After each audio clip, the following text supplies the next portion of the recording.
1,730 pelajar Malaysia yang berdaftar sekarang ini, yang mempunyai visa sebagai pelajar. Yang overstay, jangan cari saya, cari immigration. 11,730 ini setiap seorang boleh berfungsi untuk berkongsi maklumat dengan rakan-rakan mereka di mana sahaja mereka belajar ataupun bekerja. Saya kira kita telah pun memberikan saham untuk menyediakan generasi muda UK. Yang tua-tua tu mungkin tak boleh selamatkan dah. Artinya payah nak diubah minda mereka lah. Bukan selamat apa, minda mereka itu sukar untuk diubah. Yang muda ini yang nak naik ini untuk mereka melihat agar masa hadapan itu ada, untuk semua agama boleh actively involved in the most harmonious way di Europe ini. Dan dia juga akan memberikan kredit serta kelebihan pada kita sebagai umat Islam, sebab kita akan dan sentiasa selalu mengulangi untuk conquering Europe, pergi ke Europe, pergi ke banyak-banyak negara. Bagi mereka yang first year yang belum pergi, it's just a matter of time for you to go. Some have been purchased tickets pun dah untuk pergi, nak dapatkan harga murah. Tinggal masa je nak pergi. Maka ruang berjalan di bumi Allah Subhanahu Wa Taala ini perlu digunakan. Bagi mereka yang pergi ke Paris contohnya, memang tak ada route laluan bas hop on hop off tu untuk pergi ke Paris Central Mosque. Berapa ramai agaknya yang pergi? Mereka yang pergi ke Brussels, berapa ramai yang pergi ke sikit jadi luar outskirt daripada city centre untuk pergi ke Islamic Center, di Bruges dan sebagainya. Anda akan nampak kehebatan dan juga kecantikan bahawa bila dalam keadaan minoriti, umat Islam rupanya hikmahnya ialah mereka menjadi lebih kreatif. Ruang yang kecil mereka guna pakai dan mereka utilize sewajarnya. Tapi bila kita dalam ruang lingkup dan mempunyai kapasiti manpower, tenaga yang besar, kadang-kadang kita tidak dapat manage seperti mana kita kawal jumlah yang kecil ataupun kapasiti yang tidak ramai. Di kawasan-kawasan penempatan pelajar-pelajar Malaysia juga, ini merupakan satu cabaran berterusan yang positif.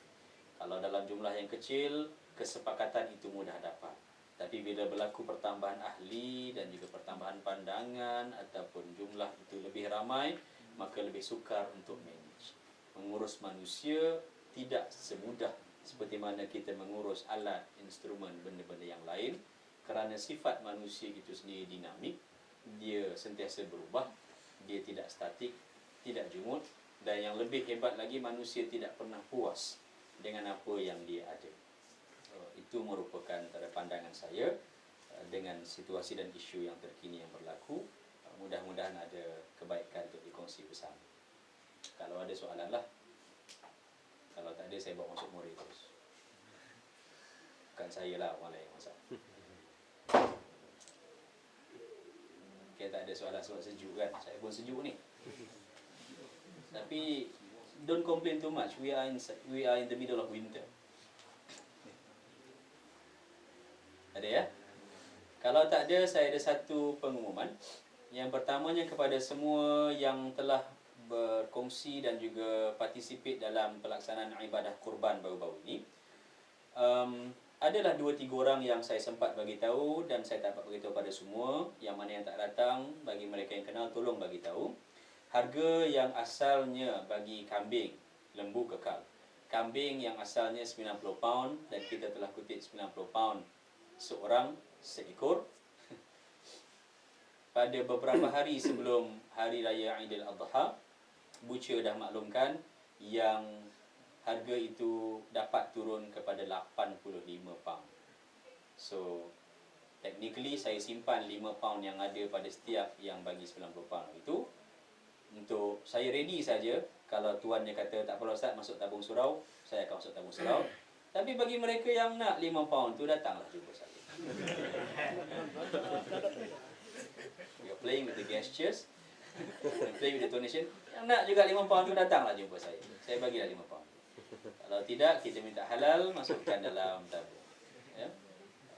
Itu sajalah maklumat yang ada daripada saya. Mudah-mudahan rakan-rakan sekalian, kita hanya beberapa hari saja nak sambut tahun baru Ma'al Hijrah, insya-Allah. So mudah-mudahan azam kita berdasarkan kalender Hijriah ini, kat sini kalender Hijriah ini akan suatu yang lebih baik daripada yang tahun lepas lah.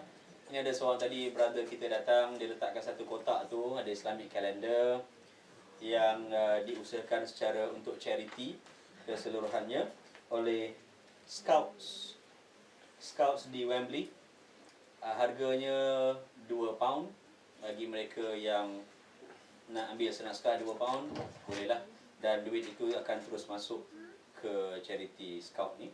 Dan kemudian ni bukan untuk saya pun, ni third party, saya pun tak kenal, baru jumpa tadi. It's okay lah, benda ni tak bahaya, dia tidak mengancam, tak tajam dan sebagainya, so okay lah, dia tak lah jual lah ya. Bolehlah apa ni, bagilah pada, letak kat sini ke £2 dan sebagainya kalau ada yang berminat. So sekian, Assalamualaikum warahmatullahi wabarakatuh.